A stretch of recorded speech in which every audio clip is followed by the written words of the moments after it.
Então, como que nós vamos iniciar aí a temática? Nós temos que partir de uma premissa, que é a seguinte: a estrutura básica do direito eleitoral, que fundamenta o direito eleitoral, a jurisdição eleitoral, está prevista na Constituição Federal. Então, o aporte, não é constitucional. O direito eleitoral, ele se relaciona intimamente com a Constituição. O que é a Constituição? A Constituição é a norma fundamental do Estado, que estrutura o poder e assegura os direitos fundamentais dos cidadãos do Estado. Isso que é a Constituição. Temos que recordar aí uma noção, um conceito de Constituição. Em qualquer livro de direito constitucional que vocês consultarem, estará Constituição como uma norma fundamental. É isso que é a Constituição, uma norma fundamental. A Constituição, ela trata de estrutura do poder. Ela trata de poder, de exercício de poder. Trata da organização do Estado, não é?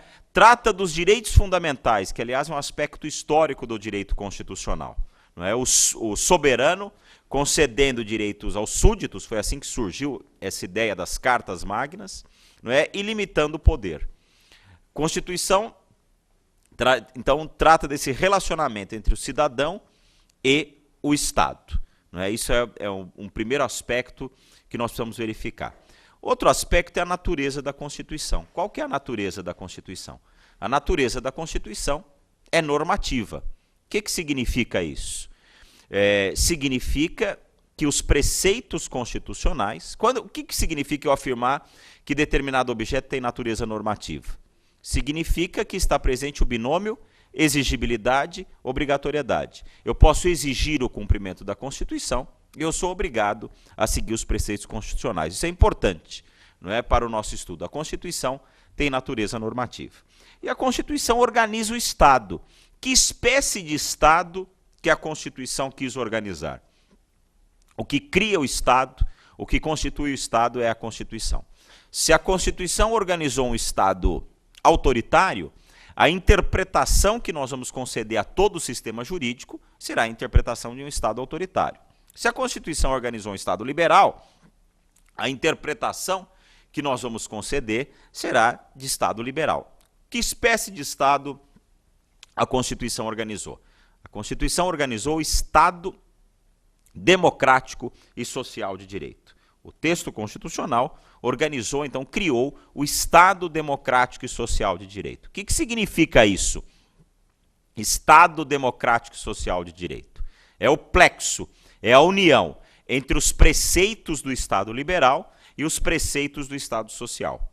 Logo, o texto constitucional consagrou direitos que são aparentemente contraditórios. Consagrou o direito à intimidade, o direito à informação, o direito ao trabalho, o direito à greve, o direito à intimidade, direito à informação, direito à livre iniciativa, mas consagrou também o direito do consumidor, o direito à propriedade e o direito à função social da propriedade. Logo, o texto constitucional apresenta direitos que são aparentemente contraditórios e que serão conciliados, balizados no caso concreto. Mas esse Estado democrático social de direito, então, ele está calcado em dois valores. Né? O que fundamenta o Estado democrático social de direito são dois valores. Um valor, assim, que nós podemos dizer que se aproxima mais do Estado liberal, se aproxima mais do aspecto individual, que é a dignidade da pessoa humana. Então, esse é o primeiro ponto. E o outro ponto basilar, que se aproxima mais do Estado social, é a cidadania. Então, nós podemos afirmar a Constituição Federal. A Constituição Federal criou um Estado democrático e social de direito, e esse Estado democrático e social de direito está calcado em duas pilastras: dignidade da pessoa humana e cidadania. Isso está previsto no texto constitucional. O texto constitucional diz que o Brasil tem como fundamento a soberania, a cidadania, a dignidade da pessoa humana, os valores sociais do trabalho, a livre iniciativa e o pluralismo político. Pluralismo político é um desdobramento da ideia de cidadania. Então, Constituição, Estado democrático e social de direito, cidadania. Quem é o cidadão? O que significa esse termo cidadania? Quem é o cidadão? O cidadão é aquele que participa dos negócios do Estado. O cidadão é aquele que participa dos negócios do Estado. E como que nós participamos dos negócios do Estado? Nós participamos dos negócios do Estado de várias formas. Pelo exercício dos direitos políticos, votando e recebendo votos, e também por exercício de outros instrumentos. Ingressando com uma ação popular, por exemplo, é uma forma de exercício da cidadania. E cidadania se relaciona com democracia, né? Não há cidadania, não há a plena participação nos negócios do Estado, se nós não estivermos num Estado democrático.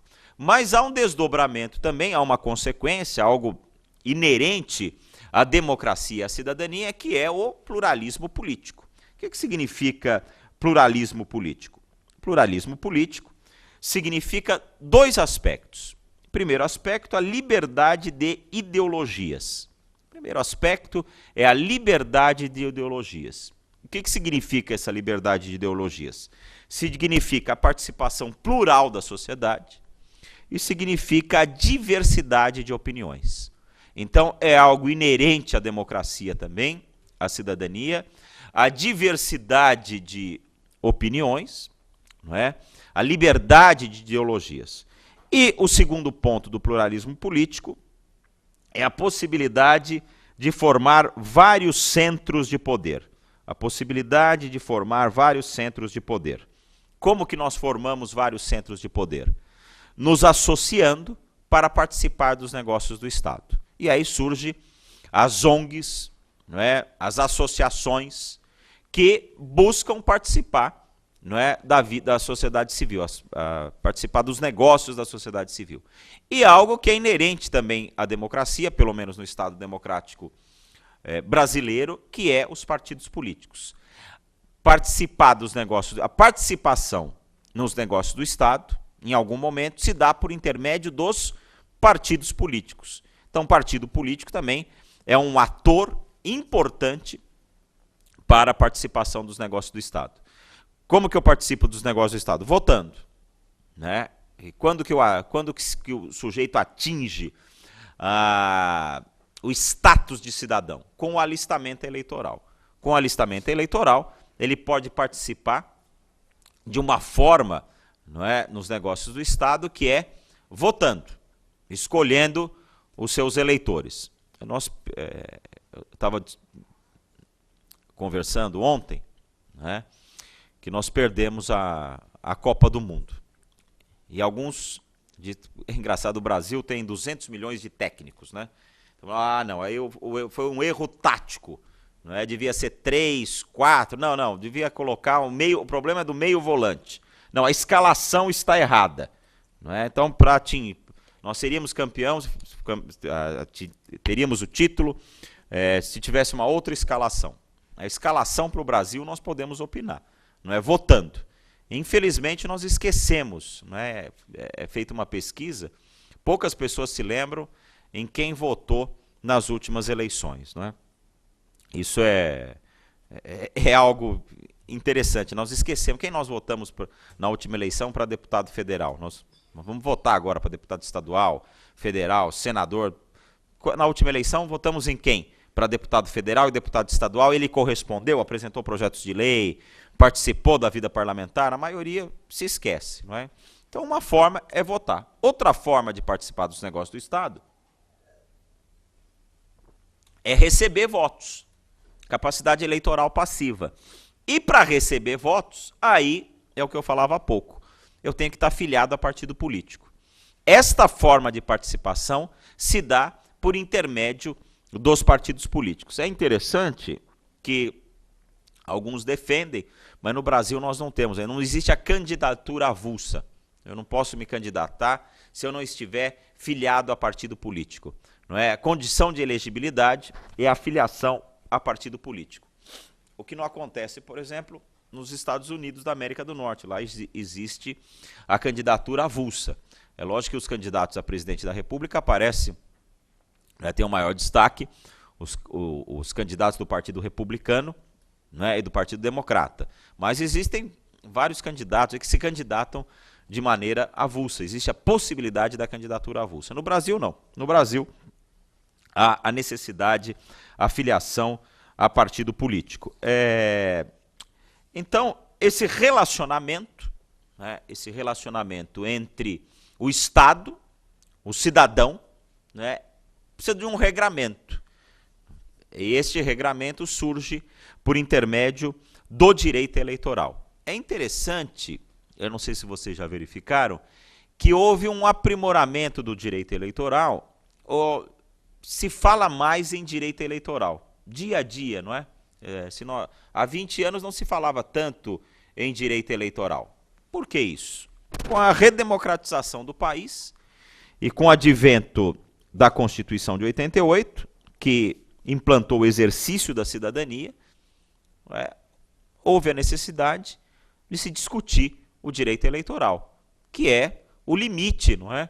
Que é a forma de controlar esta relação jurídica entre o cidadão e o Estado. O que é o direito eleitoral? Tem uma definição aqui. O direito eleitoral é o ramo do direito público que estuda ou regula a organização e o exercício dos direitos políticos, no que se refere à capacidade eleitoral ativa e à capacidade eleitoral passiva. É o que eu falei há pouco. Compete ao direito eleitoral regular esta relação entre o cidadão, né, e o Estado. Regular essa relação entre votar e receber votos. O direito eleitoral, ele surge desde a Constituição, né, nós vamos pegar lá a norma básica, está nos direitos políticos, exercício dos direitos políticos, no texto constitucional, inclusive no capítulo dos direitos fundamentais. Então, essa participação nos negócios do Estado é um direito fundamental e passa por lei complementar, lei ordinária, até as resoluções do TSE. Quais são as principais normas? As principais normas do direito eleitoral é o Código Eleitoral, que é a Lei 4.737 de 65, que foi recepcionado pela Constituição de 88. Outra lei importante é a Lei Complementar 6490, que é a Lei das Inelegibilidades. Essa Lei 6490, ela foi alterada por um projeto de iniciativa popular e deu ensejo à denominada Lei da Ficha Limpa, né? Então, as questões de inelegibilidade decorrentes da denominada Lei da Ficha Limpa estão previstas no artigo 1º dessa Lei Complementar 6490. Depois a Lei Ordinária, Lei 9.096/95, que é a Lei dos Partidos Políticos. Partido político, falava há pouco, é algo importante no cenário democrático, então tem uma lei regrando, não é, a estrutura dos partidos políticos. Direitos, obrigações, prestação de contas à Justiça Eleitoral, recebimento do fundo partidário, não é? E aspectos importantes da vida partidária. E a Lei das Eleições, o regramento das eleições, que está na Lei 9.504/97. Essas são as principais normas que tratam do direito eleitoral. Além disso, as resoluções do Tribunal Superior Eleitoral. A Justiça Eleitoral tem uma característica singular, que é uma justiça que organiza as eleições, é uma justiça que julga também, tem questão jurisdicional, e a Justiça Eleitoral tem uma função normativa, né? Então, as resoluções do Tribunal Superior Eleitoral têm natureza normativa, que tem por finalidade interpretar toda a legislação eleitoral. Tá bom. Então, o que compete à Justiça Eleitoral? Tem uma justiça, então tem uma jurisdição eleitoral. Qual que é a competência da Justiça Eleitoral? O direito eleitoral, ele cuida do processo eleitoral. Então, competência da Justiça Eleitoral está afeta ao processo eleitoral. Não é? Esse relacionamento entre o cidadão e o Estado. O que é o processo eleitoral?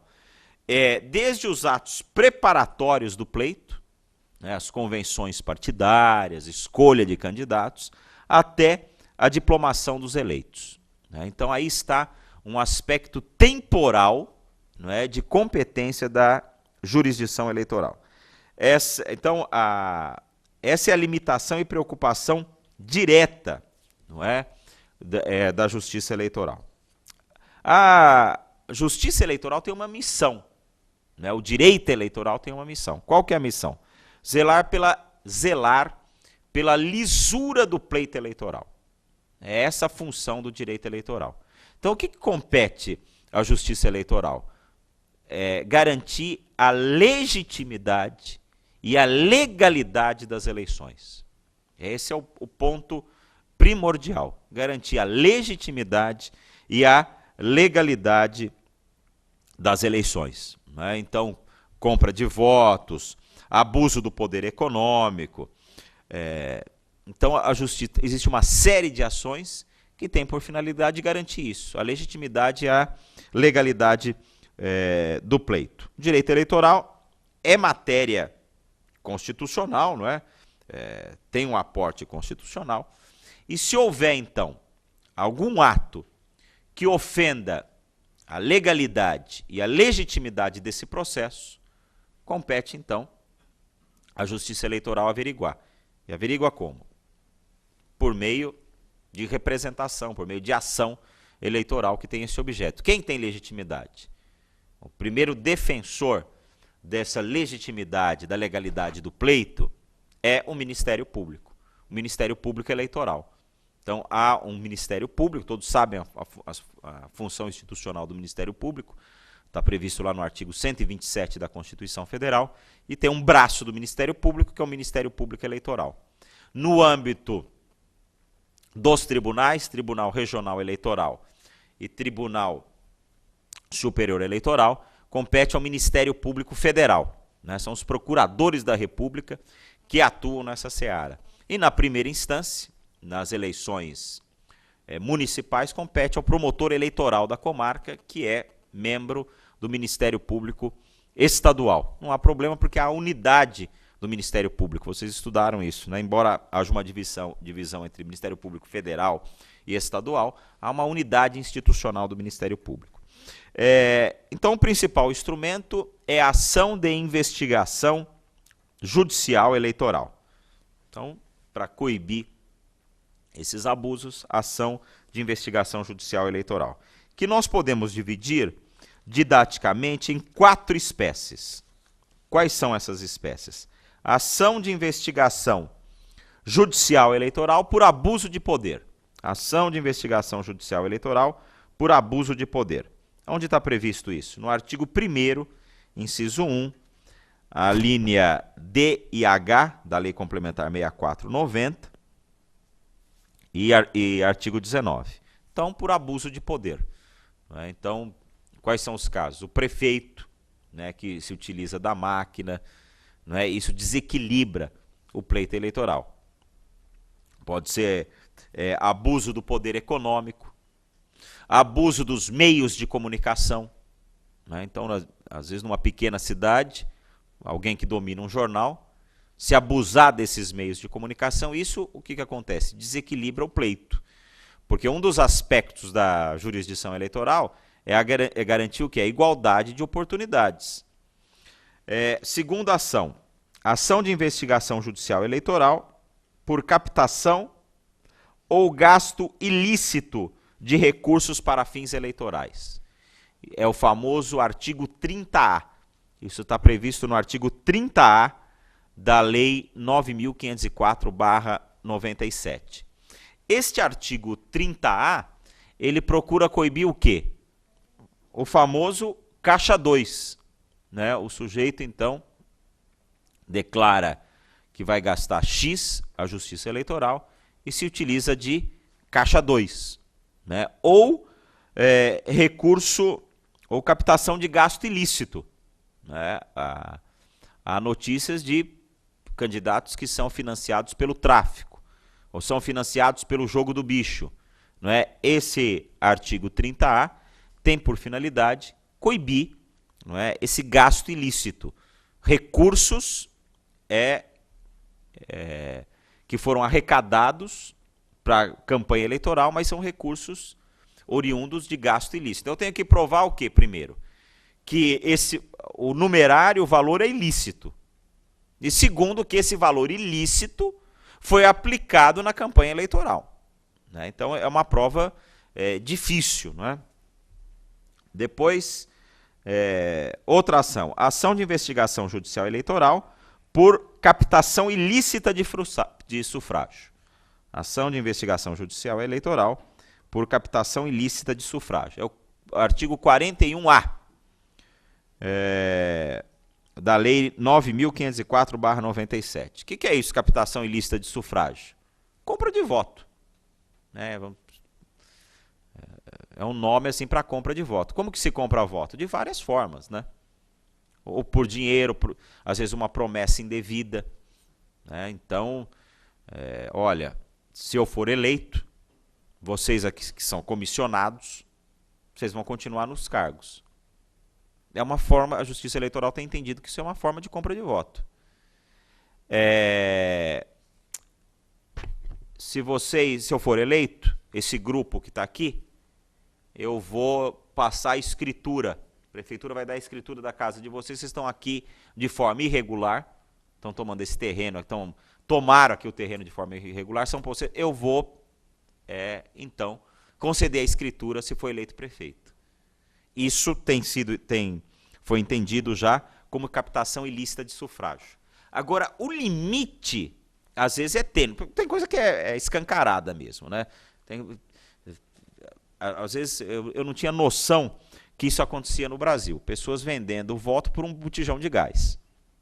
Tem um sujeito aí de uma cidade do interior, vendia por um botijão de gás.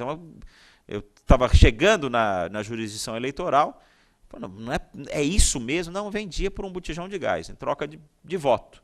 Se você votar em mim, eu for eleito, a semana que vem você vai ter um botijão de graça.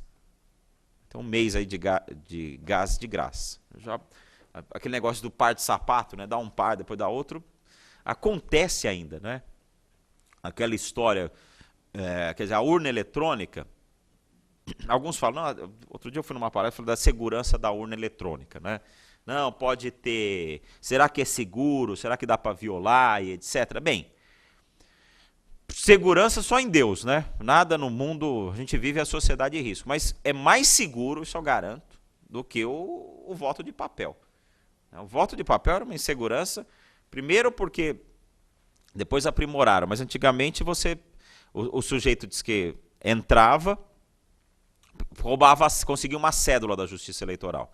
E aí ele escrevia o nome do candidato, lacrava e dava para o caboclo lá. Falou, escuta, você vai na zona eleitoral, assina, pega uma cédula em branco e coloca essa cédula na urna e traz a em branco no papel. E aí ele ia colocando o nome do candidato dele. Isso era chamada corrente, era comum, não é? Aí passaram a avistar as cédulas para evitar isso. Mas conta até uma piada, né? Que o sujeito foi lá e aí entregou a cédula em branco pro coronel. E aí o caboclo perguntou, mas coronel, eu coloquei na urna, mas eu votei em quem? Que eu nem vi, o senhor me deu lacrado, agora estou devolvendo em branco. Quem eu votei? Aí o coronel respondeu, mas o que é isso? O voto é secreto, poxa, não posso falar, né? É uma piada que reflete como existia a fraude eleitoral. Os mapistas, né? Então, tinha um funcionário da Justiça Eleitoral e um funcionário ia editando. Fulano, tal, e o mapista ia anotando. Diz que tinha a fraude também. O mapista falava, fulano de tal. Ele falou, não vou anotar esse. E guardava, pô, tem um aqui para... E aí ele ia colocando para o candidato dele. Então a fraude era mais. E outra coisa, às vezes aquelas letras horríveis, isso dava briga, não, é fulano de tal. Não, votou, escreveu na urna, PH. Não, PH é Paulo Hamilton. Não é, tem o Pedro Henrique que é candidato também. Não, mas aqui tem aqui a perna. Então dava disso, não, então isso aqui nós vamos anular. Né? E alguns falaram, mas ficou sem graça porque era uma forma também de você manifestar, xingar, não é?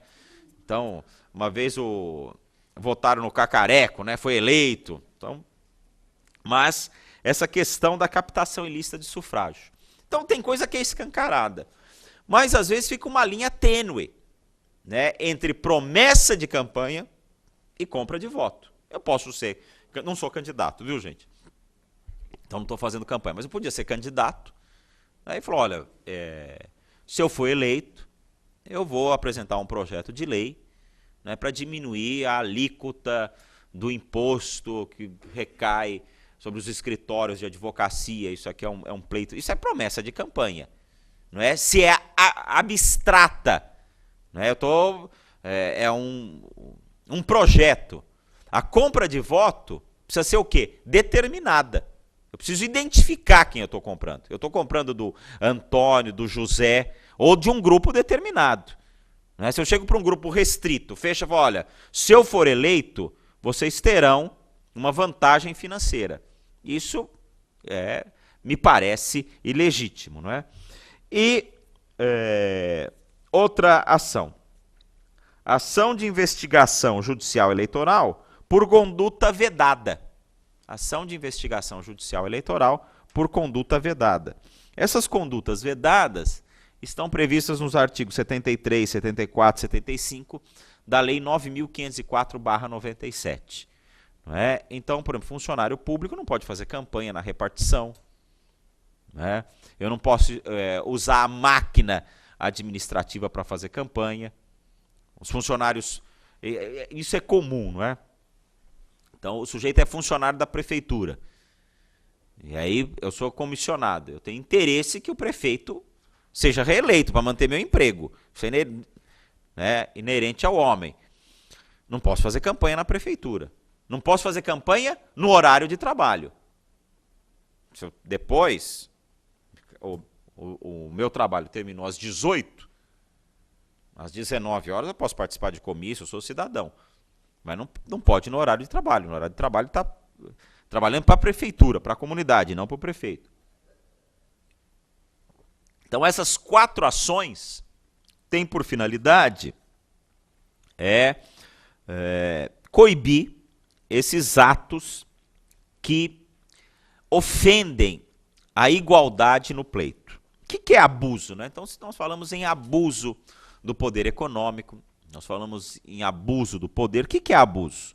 Abuso significa o quê? Excesso, exagero. Né? O que configura o abuso é o excesso de um ato adequado. Né? Um excesso que configura o quê? A ilegitimidade. É o abuso excessivo de recursos financeiros, público, acesso a bens e serviços, não é?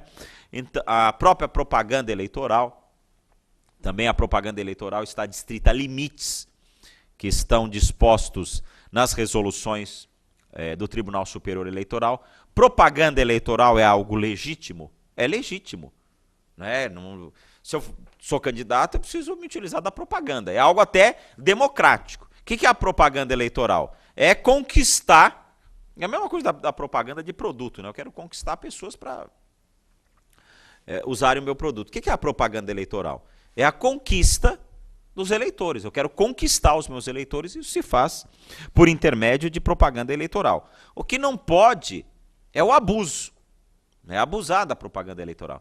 E a contrapropaganda também é legítima. O que é a contrapropaganda eleitoral? Falar mal do adversário. Isso é legítimo também no pleito.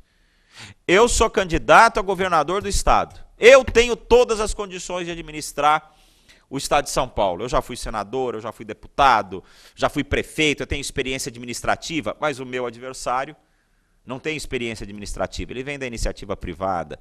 Não é? Isso é legítimo. O que não pode é extrapolar. E tem até uma questão interessante. Quem participa de uma campanha eleitoral precisa ter maturidade. Quem participa da vida pública precisa ter maturidade que vai tomar paulada. Às vezes, agora, alguns candidatos vieram me consultar, não é? Até se poderiam ser candidatos em relação à lei da ficha limpa. Escuta, então eu dei um parecer para um candidato. Se ele tem um processo de improbidade administrativa, eu dei um parecer que esse processo não configura, né, não caracteriza inelegibilidade segundo a interpretação da lei da ficha limpa. E ele muito preocupado se esse parecer ia vazar, não é, se ia ter representação, se algum adversário poderia usar esse processo de improbidade. Eu falei, escuta, meu amigo, quem entra na vida pública precisa... Vão virar a tua vida do avesso. Não tem nenhum filho aí, não teve nenhuma namorada, nenhuma namoradinha fora do casamento. Porque o povo também, eu percebi uma coisa, O povo perdoa tudo, perdoa ladrão, tal. Agora, sujeito que tem filho fora do casamento, o povo não perdoa. Você perde voto, viu? Não sei por que isso. Mas é uma realidade. Então, precisa estar preparado para a contra-propaganda também. O homem público, ele abre mão de parcela da sua intimidade. Creio isso. Né? Até em aspectos da vida pessoal. Né? Não algo da intimidade, mas algumas convicções. Eu creio, posso estar equivocado, se alguém achar que eu estou errado, pode falar, porque tem gente que fala que eu estou errado. Eu creio, por exemplo, que quando eu vou votar em alguém, eu preciso saber qual é a posição desse sujeito em relação ao aborto. Qual que é a posição dele? Ele é a favor ou contra o aborto? Eu creio que eu, como eleitor, eu tenho direito de saber qual que é a posição dele. Ele é a favor do casamento homossexual ou não? Qual nesses temas sensíveis? Até se ele é um bom pagador. Será que ele é um bom pagador? Será que ele é um homem honrado? Eu creio que eu, como eleitor, tenho o direito de saber o perfil desse candidato. Eu julguei um caso quando estava no eleitoral, que um candidato entrou no site do Tribunal de Justiça e verificou que o seu adversário tinha várias ações de execução fiscal. E ele passou a divulgar isso. Olha, quem quer administrar a nossa cidade é um sujeito que não paga os impostos. Ele quer gerir a vida tributária da cidade, mas ele não paga impostos porque ele tem 14 ações de execução fiscal. E aí ele representou falando que a intimidade dele estava sendo ofendida. E não sei se era intimidade, porque qualquer um que jogar o nome no site do Tribunal de Justiça, não é, vai sair lá as ações judiciais. Então aquilo é público. E o sujeito, quando vai para a vida pública, ele, creio eu, que abre parcela, passa a ser o quê? Homem público, vida pública. É lógico que tem aspectos da sua intimidade que são preservadas, né? Da sua família, né? Do seu resguardo, mas algumas posições, né, o eleitor precisa saber. Então a Justiça Eleitoral também trata disso, esse limite da propaganda eleitoral. Lógico que precisa ser uma linguagem adequada, né? Essa contra-propaganda precisa ser uma linguagem adequada, não pode cair, né, para o escárnio, né, para questão de mau gosto, como nós verificamos em vários pleitos aí, eleitorais. Bem, esse é o quadro da Justiça Eleitoral, esse é o quadro da nossa democracia, mas há algumas críticas em relação ao nosso sistema eleitoral. É interessante, o direito eleitoral se desenvolveu, veio a lei da ficha limpa e agora surgem algumas críticas. E as críticas ao direito eleitoral e ao sistema eleitoral estão em 3 aspectos, aí nós já vamos encerrar. 3 aspectos principais: capacidade eleitoral ativa e passiva, partidos políticos e sistema eleitoral. No que se refere à capacidade eleitoral ativa e passiva, que é o vínculo que se estabelece entre esses 2 agentes, há 2 temas que estão sendo discutidos, que estão na ordem do dia. O primeiro tema é a reeleição, né? Então, alguns têm discutido a reeleição. Se a reeleição é algo adequado, é algo que veio para ficar, ou precisamos retroceder, a reeleição não deu certo. Alguns afirmam o seguinte, que a reeleição é um instrumento importante de continuidade democrática. Instrumento importante. Não é? Em outros países tem o recall. Né? Aqui seria a reeleição. Mas não há dúvida, eu creio que o Instituto da Reeleição precisa ser aprimorado. Não há dúvida que a reeleição agravou a possibilidade do abuso do poder político e econômico. Porque quem tem a máquina na mão, não é, tem uma grande possibilidade de se reeleger. Eu tenho um amigo que o irmão dele foi candidato a prefeito, foi prefeito de uma cidade e tentou a reeleição e perdeu. E aí tinha um processo lá na Justiça Eleitoral, ele foi distribuir mesmo, conversar comigo, aí ele falou o seguinte: meu irmão não é do ramo. Problema do meu... Tinha um problema de prestação de contas, falou, não, olha, meu irmão não é ladrão, mas ele não é do ramo. Porque quem é do ramo não perde uma reeleição estando com a máquina na mão. Aí a gente vê que o sujeito é inocente. Eu fiquei com isso na cabeça. Que é o sujeito que tem a máquina, há um desequilíbrio. Né? Então, a reeleição talvez precisasse ser revista, e o grande problema é o desequilíbrio eleitoral. Há um desequilíbrio, quem tem a máquina na mão e quem não tem. Alguns falam, talvez a desincompatibilização 6 meses antes, precisava mudar um pouco, aperfeiçoar essa questão da reeleição. E o outro aspecto é a representatividade, a representação política. Será que os deputados nos representam? E aí se fala na modificação do sistema eleitoral, da questão da representatividade. Né? Então precisaria, para melhorar a representatividade, precisaria mudar o sistema eleitoral. E aí se fala em votos em lista fechada, né, que seria, se fala em acabar com o sistema proporcional, porque hoje o sistema é proporcional, né? Nós votamos na legenda, forma o quociente eleitoral, então se eu tiver um grande puxador de votos, eu puxo outros que tiveram menos votos, a eleição é proporcional. Alguns falam, não, devia ter o sistema majoritário, ou seja, os mais votados, né? Não teria essa estrutura partidária. Mas aí, eu sou a favor do sistema proporcional porque fortalece os partidos políticos.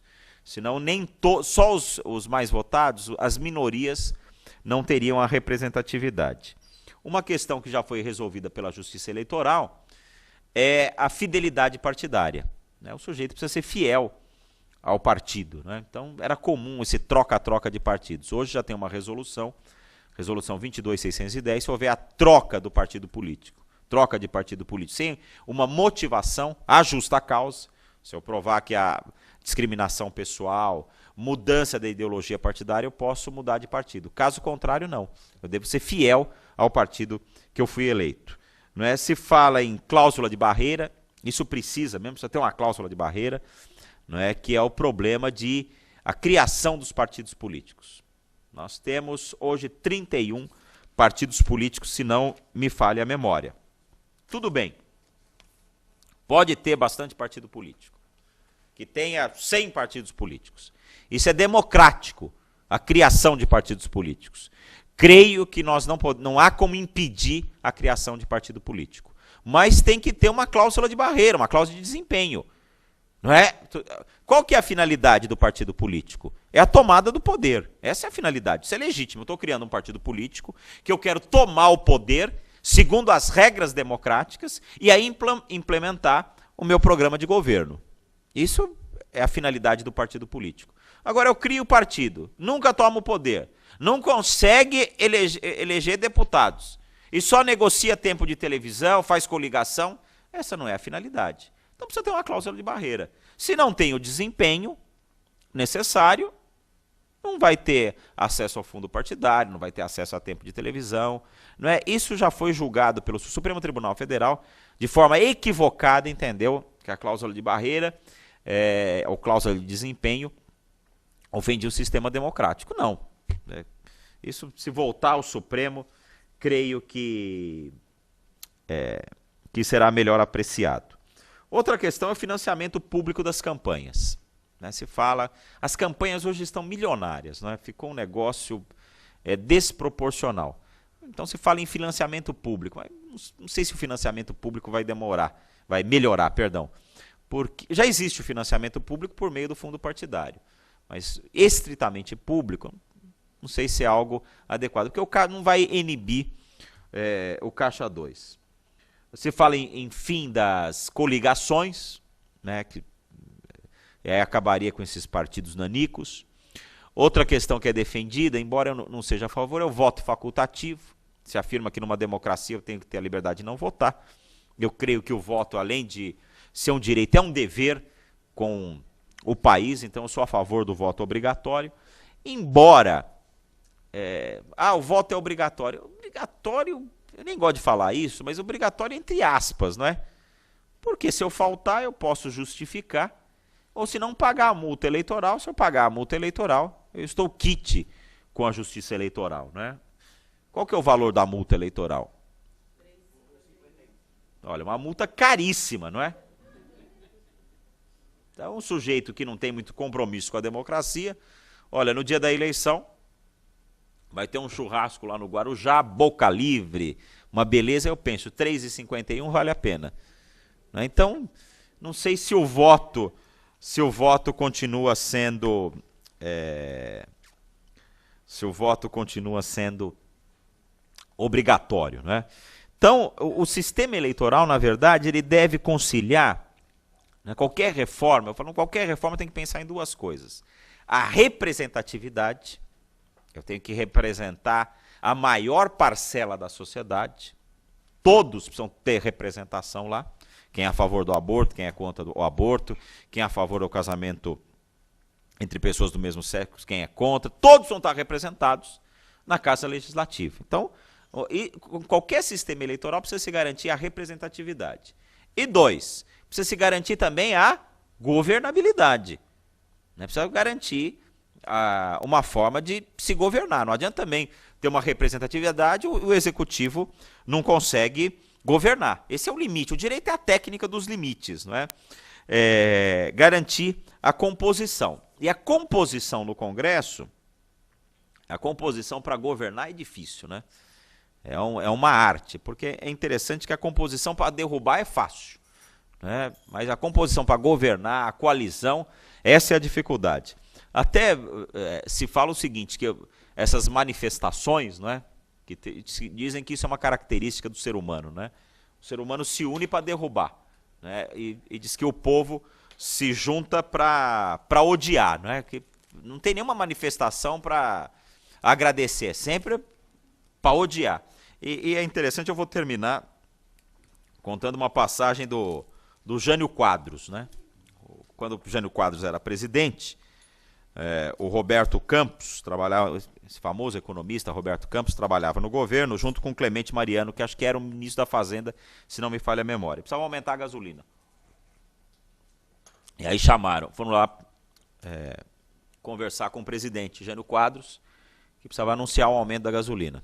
E aí o Jânio disse que estava de aquele safari, ele usava uns safaris, né?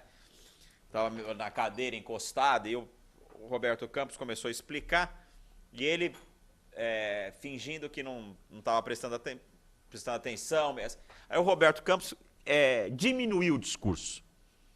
Falou, eu não vou explicar que o sujeito não está prestando atenção. Então é isso, por exemplo, só aumentar a gasolina.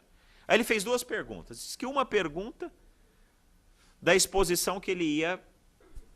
um ponto que ele ia abordar e não abordou porque achou que o presidente estava prestando atenção. Uma questão técnica. Aí ele explicou. E a outra ele falou assim, quem são os inimigos? Presidente, mas gasolina não tem... Não, vocês precisam descobrir quem são os inimigos.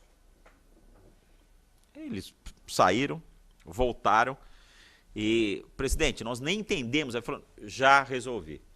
Amanhã eu vou anunciar no rádio, né, no horário apropriado, o aumento da gasolina. E já temos os inimigos, pode ficar tranquilo. E aí, o presidente Jânio Quadros foi no rádio e meteu o pau nos americanos. Porque esses americanos, não sei o quê, papapá, acabou com os Estados Unidos. Falou, e tem outro aspecto, a gasolina aumenta a partir de amanhã.